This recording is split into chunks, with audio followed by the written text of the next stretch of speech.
Welcome to the top of Down Under. Last week we spent some quality time behind the wheel with some mates from the Top End 4-Wheel Drive Club here in Litchfield National Park, and they're about to show me some hidden gems that they've just recently rediscovered, and these are places that you'll be able to visit in the near future as well. Situated 120 kilometres south of Darwin, Litchfield National Park has long been a favourite tourist destination for both Australian and overseas travellers. The smaller size means that day users can see the highlights quickly without long transit stages. This also brings larger crowds during the dry season, which has been a catalyst for the areas we are here to explore being reassessed as future campsites. If you missed last week's episode, I'll bring you up to speed about what's happening in Litchfield National Park. There's a joint venture in progress between the Northern Territory 4-Wheel Drive Association and National Parks. They are working together on reopening some old tracks in this park, and these tracks lead to some very stunning places. It's just in the process of getting the tracks cleared and planning out where the campsites will be, so there's a little bit of work to be done, but eventually there will be some new places to come and camp at because Litchfield is very popular. There's beautiful waterfalls here at the moment, but they are getting a little bit crowded, so it's time to open up a bit more of Litchfield, so this is very exciting times. So where are we off to today, Mel? Well, it's quite a pretty spot where there's some beautiful clear pools. Some of them are part of the East Reynolds River, but before you get to them where you need to walk the last bit, there's a curtain waterfall on a tributary there, which is very nice. It has a plunge pool. You can take a dip there, and it's a very attractive little spot. That sounds absolutely beautiful. I can't wait for a swim, and there's a little bit of 4-wheel driving to get there, I believe. And Colin and Linda, I believe that usually when you're clearing a track you can do a few tyres. Yeah, we've gone through quite a lot of tyres and this exploration work in this area. It's all in the name of opening up the place a bit more. No, it's certainly an adventure, that's for sure, and beautiful country to just take your time in low range and go through and appreciate it. Well, Cole was actually doing most of this by foot, telling us which way to go, which way to drive, left, right, and he's put a hell of a lot of effort into walking this whole track. It's awesome. Yeah, having someone out in front would make a massive difference because just trying to find an easiest path through can be quite difficult at times. So I know you guys have done an absolutely amazing job doing this. How long did it take you to walk into the falls?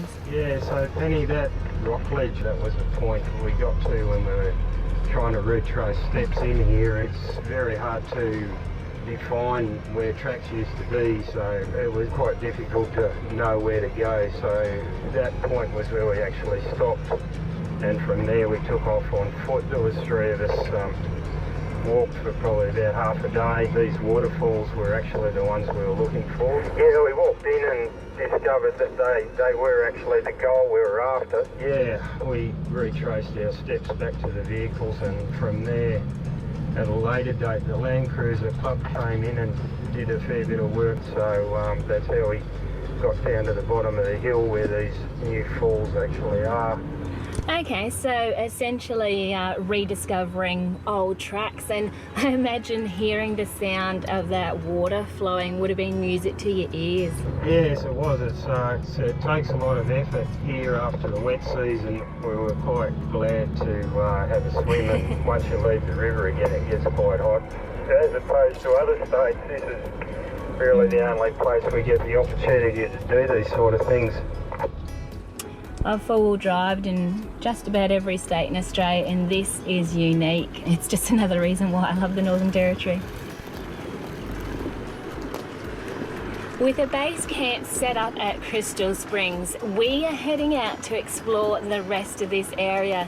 Mel is out in front and he's taking us to what sounds like a really pretty spot and a place where very few people have visited as yet. You can have a swim here, got some sandwiches in my Ironman fridge, so it'd be a perfect spot to pull up for lunch, I think. That was just the best little four-wheel drive. It wasn't too insane crazy with too much rock hopping with that. It was just really enjoyable. And this is as far as we go with the four-wheel drives. In front of me is the walking track.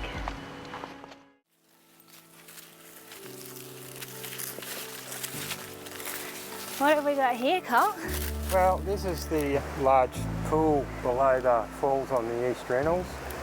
So these are actually the falls that instigated the search in this area to try and rediscover. This is what you're looking for? This is what we're looking for. Wow. This was what sparked the whole mission. So yeah, it looks beautiful. Over the course of 2 years or so, rediscovering old tracks and then footwork in actually locating these sort of falls. So, yeah. What a mission. It was a lot of work, but yeah, it was worth it. Yeah. in the end when you look at this. Yeah, it's beautiful. I don't know about you, but did you see a couple of ripples in the water? Yeah, there is a freshwater croc that we have seen in here that lives here. Yeah. Has he got a name? No. No.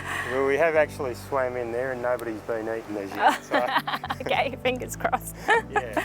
Well, we'll go and have a closer inspection. Yeah. We'll have a couple of falls. Yeah, sounds good.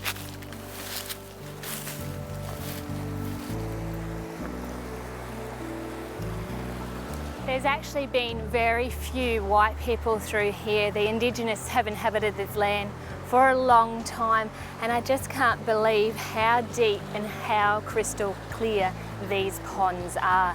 It's absolutely breathtaking. I'm going to have a look further up. Follow you, Cole.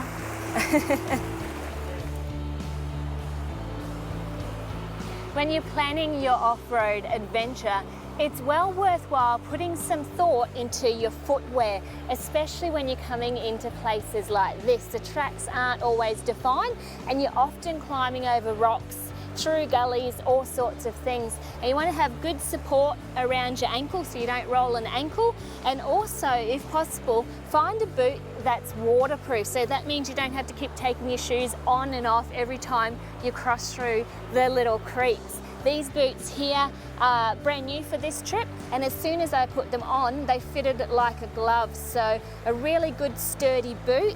It's a win-win with these. They've done really well. But I'm going to take them off for the moment and go for a swim.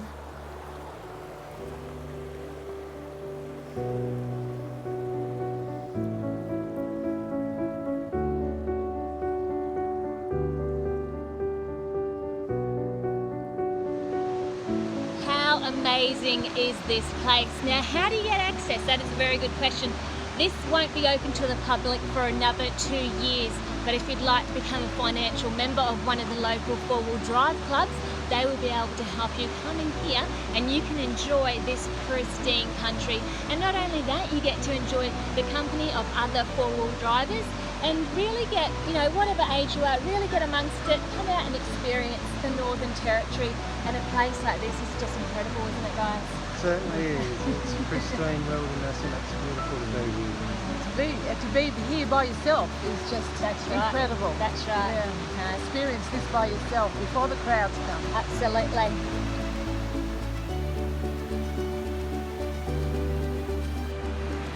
This place is absolutely breathtaking. Waterfalls behind me. This is so deep, this pond, that you can't touch it. And it's absolutely sensational. And you know what? We are the only people here. We're in the middle of nowhere. It doesn't even have a name yet. How cool is that?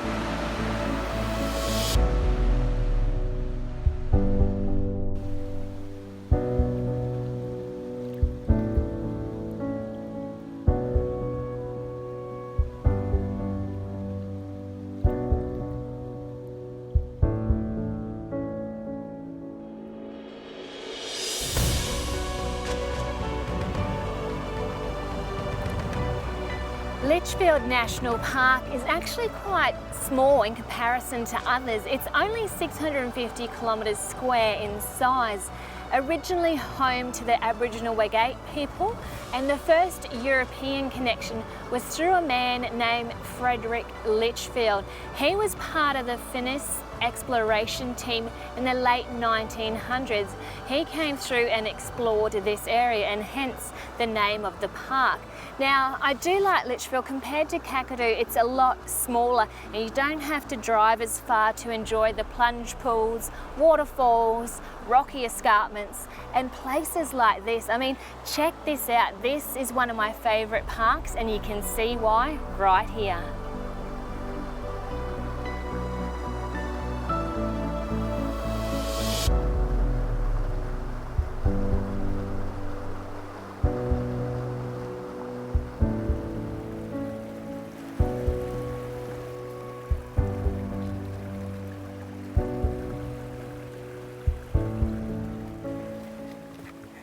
In the past, most of the destinations that I've gone to, you can four-wheel drive right up to the point of interest. But this trip, we have done a lot of bushwalking, and that trek in there was absolutely magnificent, weaving through these big paper barks, and every now and again there's a flowing stream right in front of your feet, and to get to that swimming hole at the end was just spectacular, really special spot. That was the furthest walk to that water hole. Literally in front of me, say 100 metres, is another really pretty spot. But first, I think I'm going to have some lunch, get up some energy levels for the next leg of the trip. Pre-made sandwiches ready to go in the old zippy bag. I've got lettuce and avocado, which is quite fancy on the road. I can't wait to get into it. Look at that for a sandwich.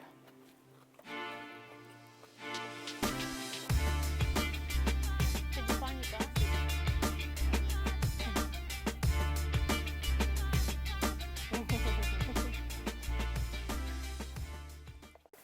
If your fitness levels are low, don't worry, you don't have to do that walk if you don't want to. Literally not too far in front of us here is a swimming spot that you will love. I'll follow you, Cole. No worries, let's do it. Ah yeah, got my first glimpse of it.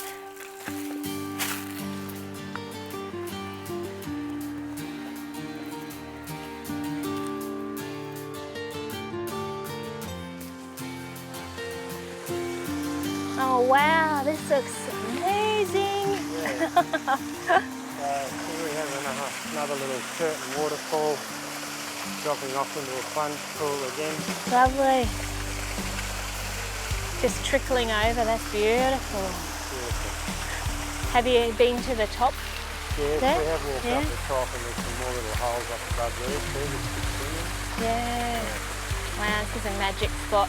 Just goes on and on. Yeah. Beautiful. As I mentioned a few moments ago, these 3 beautiful swimming holes are less than 100 metres from the car park. I can actually see my cruiser through the trees. You walk up and this is what you come to. And it's a real pleasure to be with this crew and share in their journey as they've been rediscovering the lost gems of Litchfield National Park.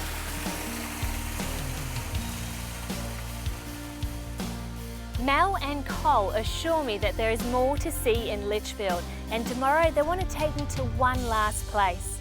After today's sightseeing, I have walked up an appetite, so I'm going to head back to camp and cook up a little chicken dish that you guys might be interested in. The recipe I wanted to share with you is spicy plum chicken. It's pretty easy to do, and there's 2 stages with it. First of all, we're going to mix up the sauce, and then the second stage, I'll show you that outside on the campfire shortly. So to begin with, we'll use the ginger, garlic, mustard, soy sauce, a bit of smoky barbecue sauce, sweet chilli, lemon juice, and plum jam. We're going to mix that all together in this saucepan. I'm going to heat it up a bit.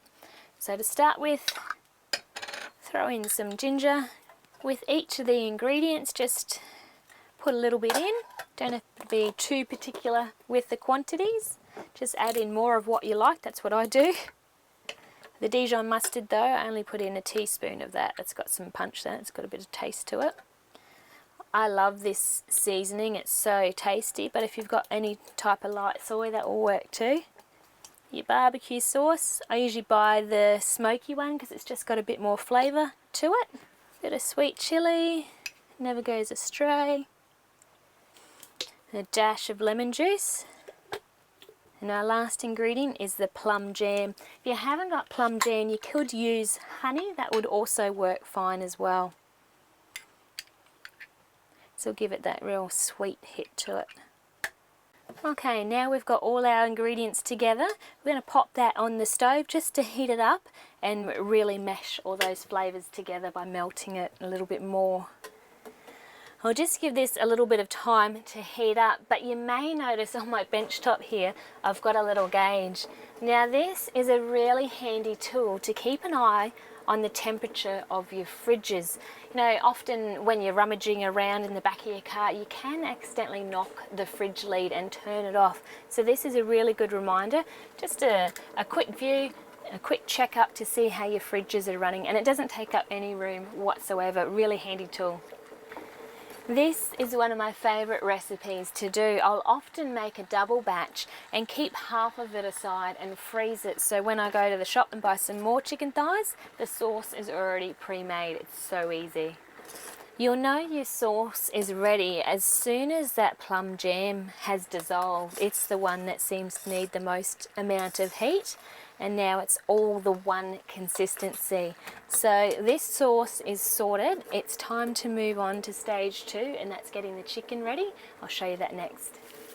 A little trick that I've picked up over my years of travelling is to pop your meat that you'd like to use for the night's dinner on your intercooler scoop here. Now, after driving all day on the tracks, your motor has generated quite a lot of heat and hot air rises and it comes out of this vent, and it's perfect for thawing out your meat.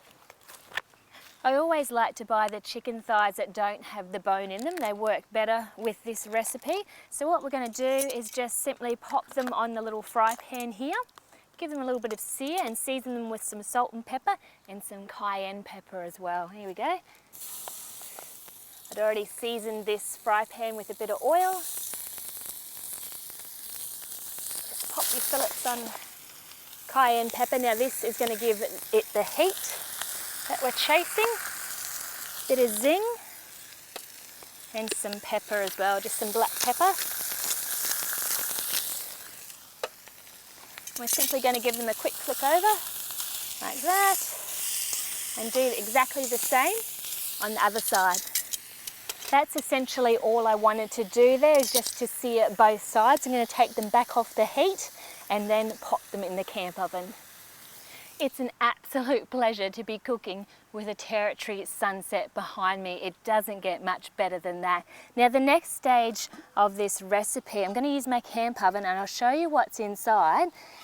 It's a little trivet, it's a wire rack with these tiny little legs on it, and its job is to keep whatever you're cooking up off the base of the camp oven so it doesn't burn, because it does get quite hot there with the coals directly underneath it. And you can do this recipe at home using a grill if you like. That's the type of method we're looking for. So I'm just going to put a couple of fillets on top of the trivet and baste them with the sauce. And give each one a good coating. You can see that nice colour on the sauce there. These are going to taste amazing.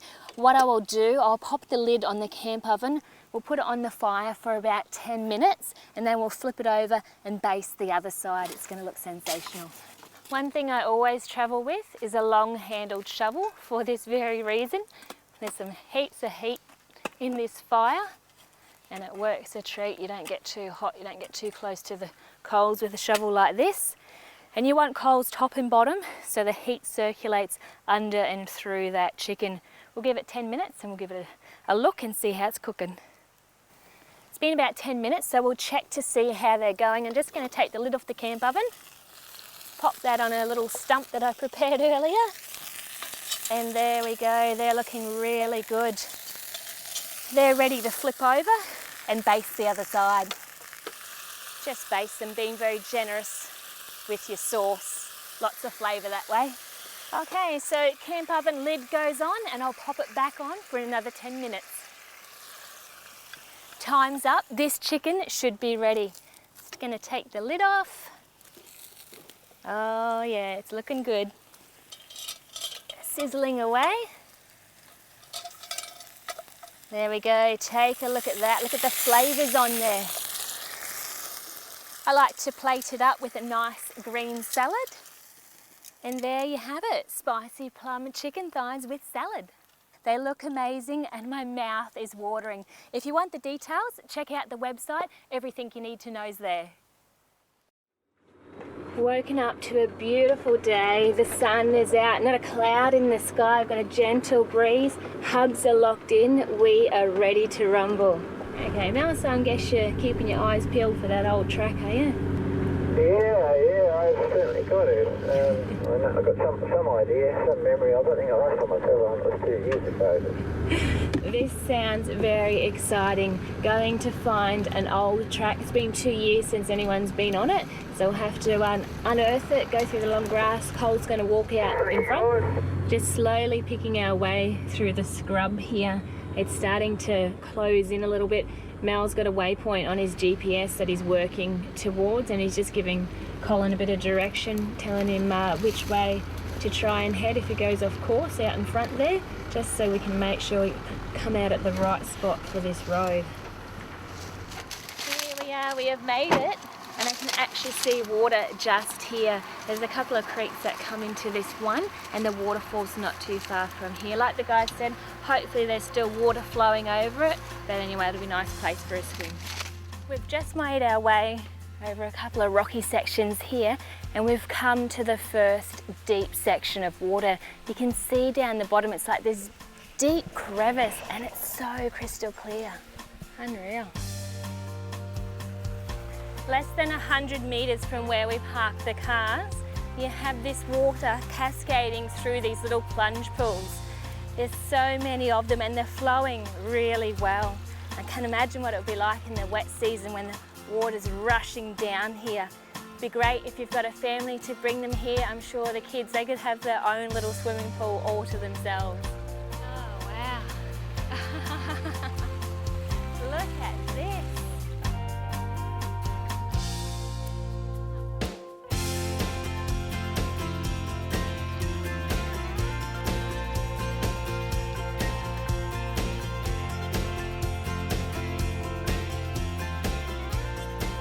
We've probably only walked 500 metres, and that's partly due to me wanting to stop because there's so much to see. It's hard to keep walking because everywhere you look there's little fish, there's different ferns, all sorts of rock formations, so much to take in, and I am loving it.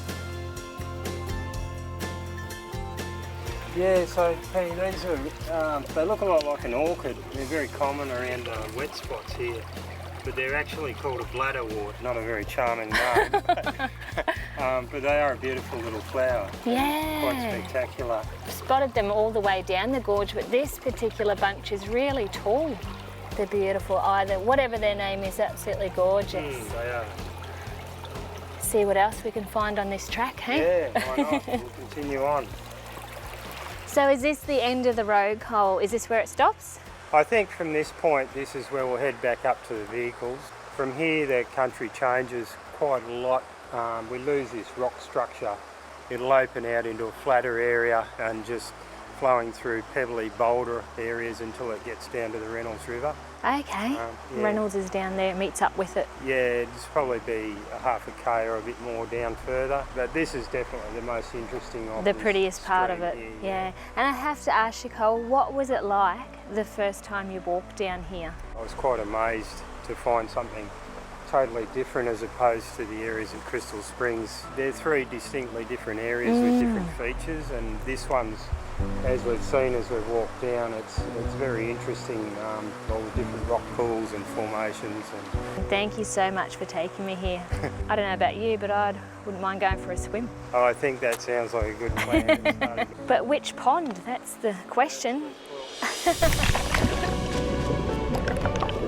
Still more from the territory to come, viewers, so I'll see you again next week.